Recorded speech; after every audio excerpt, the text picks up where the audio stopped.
এত মানুষ আসেন, শাকিব খান আসছেন, এইটা কিভাবে দেখো তুমি? আমি তো খুব ভালোভাবে দেখি, দুটো বাংলার আর্টিস্টদেরই দুটো ইন্ডাস্ট্রিতেই কাজ করা উচিত, কেন না? এই কালচারাল এক্সচেঞ্জটাও দরকার আছে। মূল জায়গা হচ্ছে বিভিন্ন ধরনের নতুন কিছুকে অবজার্ভ করা, নতুন জায়গা থেকে শেখা। এত এস্টাবলিশ একটা ইন্ডাস্ট্রি পশ্চিমবঙ্গের ফিল্ম ইন্ডাস্ট্রি, সেখানে ওটিটির বদলতে শুরু হলেও সিনেমাতেও আগে জয়াপা অনেকদিন ধরে কাজ করেছেন, কিন্তু সিনেমাতেও এখন আরো অনেকে কাজ করছেন। চঞ্চল ভাইয়ের মতো অভিনেতা, মোশাররফ ভাইয়ের মতো, এরা ভীষণ মানে আমাদের ওখানে খুব সমাদৃত, খুব স্ট্রং অভিনেতা এরা। তো এখান থেকেও রিসেন্টলি মিমি গেছে, অনেকেই এখন একটু একটু করে শুরু হচ্ছে।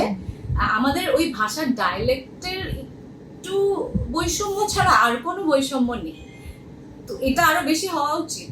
আমি তো এখানে আরো কাজ করতে চাই, আমি চাই এখানকার আর্টিস্টরা ওখানে কাজ করে।